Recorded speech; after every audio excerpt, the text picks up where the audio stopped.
Hello and welcome friends. Welcome all of you at our YouTube channel Defense My World. Friends, in this video I will give you the review of the examination of Indian Air Force 20 May 2023 third shift. तो इस video में हम basically आपको English के paper का review देने वाले हैं। हालांकि मैंने तो एग्ज़ाम नहीं दिया है क्योंकि मेरी एज नहीं थी, इस वजह से मैं फॉर्म नहीं डाल पाया था, लेकिन मेरे फ्रेंड ने एग्ज़ाम दिया है तो उसका क्या रिव्यू रहा, वो पूरा पेपर उसने मेरे पास लिखकर सेंड किया है, तो उसका मैं आपको इस वीडियो में फुल रिव्यू देने वाला हूँ, ताकि अगर आपकी अभी एग्ज़ाम नहीं हुई है तो आने वाले जो शिफ्ट हैं उनमें एक दो दिन में भी अगर आपकी एग्ज़ाम है तो आपको उस तरह से एक बेसिक आइडिया मिल सके कि आपका एग्जामिनेशन में किस तरह का इंग्लिश का पेपर आ रहा है, क्या लेवल रह रहा है। तो चलिए हम सीधा वीडियो को स्टार्ट करते हैं। चलिए तो हम सीधा वीडियो को स्टार्ट करते हैं। सबसे पहले हम थोड़ा सा इसमें नीचे आते हैं, इसको शिफ्ट करते हैं, ठीक है। पहला क्वेश्चन आप देखिएगा और इसका आंसर भी साथ में देखिएगा। अगर आपके आंसर बन रहा है तो बहुत अच्छी बात है, नहीं बन रहा है तो आपको और ज़्यादा मेहनत करने की ज़रूरत है। पहला क्वेश्चन था वन वर्ड सब्स्टिट्यूशन का। One who looks bright side of things, यानी कि जो हमेशा ब्राइट साइड ऑफ थिंग्स यानी कि चीज़ों को पॉजिटिव मैनर में देखता है, उसे क्या कहते हैं? तो उसका आंसर था ऑप्टिमिस्ट। अगर आपने ये आंसर आपको लगा दिया था तो बिल्कुल सही आंसर है आपका। ऑप्टिमिस्ट यानी होता है आशावादी। उसके बाद में स्पेलिंग एरर में आया था, अटेंडेंस की स्पेलिंग आई थी, तो इस पर आप विशेष ध्यान रखें। ये डी के बाद ANCE है, ENCE जो बहुत सारे बंदे कर देते हैं वो नहीं आएगा, वो गलत है, ठीक है। अगला क्वेश्चन आया था आपका सिनोनियम्स का क्वेश्चन था, यानी कि आपको द सेम मीनिंग में वर्ड ढूंढना था। तो सिनोनियम आया था डिस्क्लोज का, तो डिस्क्लोज का सिंपल से आंसर था रिवील, यानी किसी चीज़ को रिवील करना, डिस्क्लोज करना, ठीक है। एंटोनियम का आपका क्वेश्चन दिखाई दिया था। एंटोनियम का आपका क्वेश्चन था स्टेडी का। स्टेडी मतलब क्या होता है? स्टेडी मतलब होता है स्थिर, ठीक है।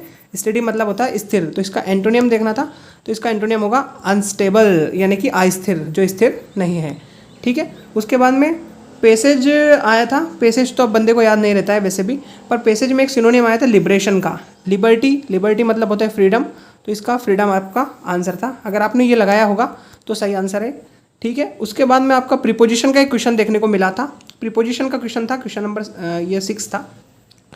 फेमिलियर के साथ जो है प्रीपोजिशन पूछी गई थी, तो फेमिलियर के साथ सिंपल सी प्रीपोजिशन विद लगती है, ठीक है। फेमिलियर के साथ विद लगती है, अबाइड के साथ बाय लगती है, अबाइड के साथ बाय लगती है, इसको भी याद रखें, ये भी इंपॉर्टेंट है, ठीक है। अगर हम आगे देखें तो आपको प्लूरल आया था, सिस्टर इन लॉ का प्लूरल पूछा गया था, तो इसमें सिंपल सा इसका अगर प्लूरल नाउन हम पूछेंगे तो क्या होगा? सिस्टर्स इन लॉ होगा, केवल सिस्टर में एस लगेगा, बाकी ये सेम रहेगा, ठीक है। अगर आए आपकी इसमें brother in law, mother in law, father in law, तो इस तरह से आप कर सकते हैं। जो आपका मेन वर्ड है यानी कि सिस्टर, ब्रदर, फादर या मदर है, उसमें आपको सिंपल सा एस लगाना है, बाकी ऐसा का ऐसा ही रहेगा। यानी कि फादर इन लॉ का अगर प्लूरल आएगा तो क्या होगा? फादर्स इन लॉ होगा, ठीक है। आप समझ गए होंगे, ठीक है। क्वेश्चन नंबर हम 8 पे बात करते हैं। क्वेश्चन नंबर 8 देखिए, बंदे ने मेहनत की है, उसने ऑप्शन सहित आपको ये पेपर भेजा है, ठीक है। ये बिल्कुल ऑफिशियल और ओरिजिनल पेपर है जो बंदे के एग्ज़ाम में आया था। इसमें क्वेश्चन नंबर 8 है, पुलिस डॉट अरेस्टेड, ये शायद देम होगा, है ना, ये कुछ ऐसा होगा, उस टाइपिंग उसके हाथ मिस्टेक हो गई होगी लिखने में, ठीक है। तो इसका हैज़, हैव, वाज, वर ऐसा था, तो इसका आंसर सिंपल सा होगा, क्या होगा? अगर इसमें आपने आंसर हैज लगाया है तो हैज नहीं होगा, पुलिस एक प्लूरल नाउन है, इसके साथ हैव यूज़ होगा, ठीक है। हैव इसका आंसर होगा, पुलिस प्लूरल नाउन है, ठीक है। आगे बढ़ते हैं, ठीक है। अगला क्वेश्चन है, she has prepared a new dish change into the voice, ठीक है। इसका पैसिव वॉइस बनाना है आपको। She has prepared a new dish, तो इसका क्या होगा? सिंपल सा बनेगा, a new dish has been prepared by her, ठीक है। अगर आपने ये बनाया है तो बिल्कुल सही आंसर है आपका, क्या? A new dish has been prepared by her, ठीक है। अब हम नेक्स्ट क्वेश्चन पर बढ़ते हैं। आपका यह question number 10, she said to me I have, और कुछ ऐसे ही कुछ आया था, नरेशन था, ठीक है। तो नरेशन वाले क्वेश्चन में सिंपल सा आपको क्या करना होता है? आपने अगर सेड टू को सबसे पहले पकड़ना होता है, सेड टू का आपको बनाना होता है टोल्ड, सेड टू का उसमें टोल्ड दे रखा होगा, बाकी बंदे को पूरा क्वेश्चन याद नहीं रहा तो उस वजह से इसका पूरा तो मैं बता नहीं पाऊँगा, लेकिन सेड टू का आप टोल्ड कर दीजिएगा, और बाकी आगे जो भी है हैव का हेड कर देना, और सिंपल सा आपका सेंटेंस होगा। इसी तरह का क्वेश्चन आया था, ठीक है। अब आगे बढ़िए क्वेश्चन नंबर 11 पे। क्वेश्चन नंबर 11 लिखा हुआ है, the sun did not brightly, तो इसमें आपको A, B, C और 3 ऑप्शन उसे याद रहे, तो इसमें से जल्दी से बता दीजिए। देखिए ये सिंपल सा आपका जो पास्ट इंडेफिनेट है, यानी कि पास्ट सिंपल का क्वेश्चन है। डिड नॉट है तो इस वजह से यहाँ वर्ब की फर्स्ट फॉर्म यूज़ होगी, वर्ब की फर्स्ट फॉर्म यानी कि शाइन। शाइन अगर आपने लगाया है तो आपका सही आंसर है। ठीक है, बढ़ते हैं नेक्स्ट क्वेश्चन पर। क्वेश्चन नंबर 12 पर हम बात करें। इरर के क्वेश्चन थे 2, ये बंदे ने लिख रखा है बिल्कुल इरर। तो इसमें पहला क्वेश्चन था English is an international language, तो इसमें आपको इरर ढूंढना था। तो इसमें अगर मैं आपका सिंपल सा इरर की बात करूं, पहले आप ट्राई कर लीजिए। अगर आपका पेपर अभी है, बचा हुआ है, यानी आपने पेपर अभी नहीं दिया है, तो आप ट्राई कीजिए कि इसमें क्या आंसर होना चाहिए था। ठीक है, इसमें मैं इरर बता देता हूँ, इसमें कोई इरर नहीं है, ये सेंटेंस बिल्कुल राइट है। ठीक है, अगर जिन बंदों ने इंग्लिश के पहले जो बंदे दा लगाने का सोच रहे हैं तो मत सोचिए, गलत होगा। यहाँ पे दा यूज़ नहीं होगा क्योंकि किसी भी लैंग्वेज के नाम के पहले दा यूज़ नहीं होता है। ठीक है, चलिए नेक्स्ट क्वेश्चन है she is waiting for him since morning. जल्दी से इसमें इरर बता दीजिए कि इसमें क्या इरर होगा। क्वेश्चन नंबर 13 में अगर मैं बात करूँ कि इसमें क्या इरर होगा, तो देखिए यहाँ सिंस लिखा हुआ है और यहाँ पे टाइम दिया हुआ है। ठीक है, सिंस मॉर्निंग, तो यहाँ पे इज़ नहीं होगा, यहाँ पे होगा हैज़ बीन। ठीक है, आपको समझ में आ रहा होगा, अगर आपने टेंस अच्छे से पढ़े होंगे, मेहनत की होगी, तो आपको समझ में आ रहा होगा। तो यहाँ इज़ नहीं आएगा, हैज़ बीन आएगा, ये इस पार्ट में इरर था। बाकी PQRS का बंदे ने लिख के भेजा है। PQRS का भी एक क्वेश्चन आया था, सिंपल सा था, ऐसा लिखा है उसने, सच अस ऑक्सीजन CO2 फॉर एनिमल, ऐसा कुछ था, उसे पूरा याद नहीं रहा, बाकी सिंपल था। सिंपल से क्वेश्चन आ रहे हैं, बिल्कुल आप बस सारे क्वेश्चंस को सोल्व कर देंगे अच्छे से पढ़कर, तो आपको कोई दिक्कत नहीं आएगी। सबसे मेन अप्रोच होगी एग्ज़ाम में कि क्वेश्चंस को आप किस तरह से पढ़ पा रहे हैं। अगर आपका पढ़ने का तरीका सही है तो आपके क्वेश्चंस की अप्रोच सही रहेगी और आपकी स्कोर अच्छा होगा। लेकिन अगर आप क्वेश्चन को पढ़कर कंफ्यूज रहे हैं, सही से पढ़ नहीं पा रहे हैं, तो फिर आपको समस्या होने वाली है।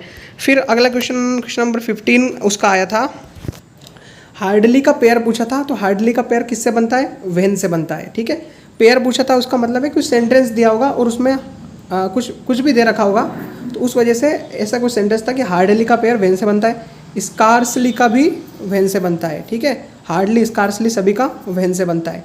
ठीक है, नेक्स्ट क्वेश्चन है कॉम्प्रिहेंशन का वर्ब पूछा था।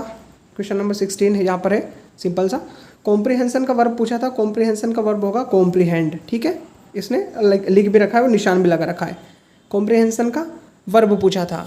ठीक है, अब नेक्स्ट क्वेश्चन पे बढ़ते हैं हम। उसके बाद में बाकी के जो 3-4 क्वेश्चन थे वो पैसेज थे। पैसेज इजी आया था, इजी ही आ रहा है, बस आप क्वेश्चन को सही से पढ़ के अप्रोच कर पा रहे हैं तो कोई प्रॉब्लम नहीं है।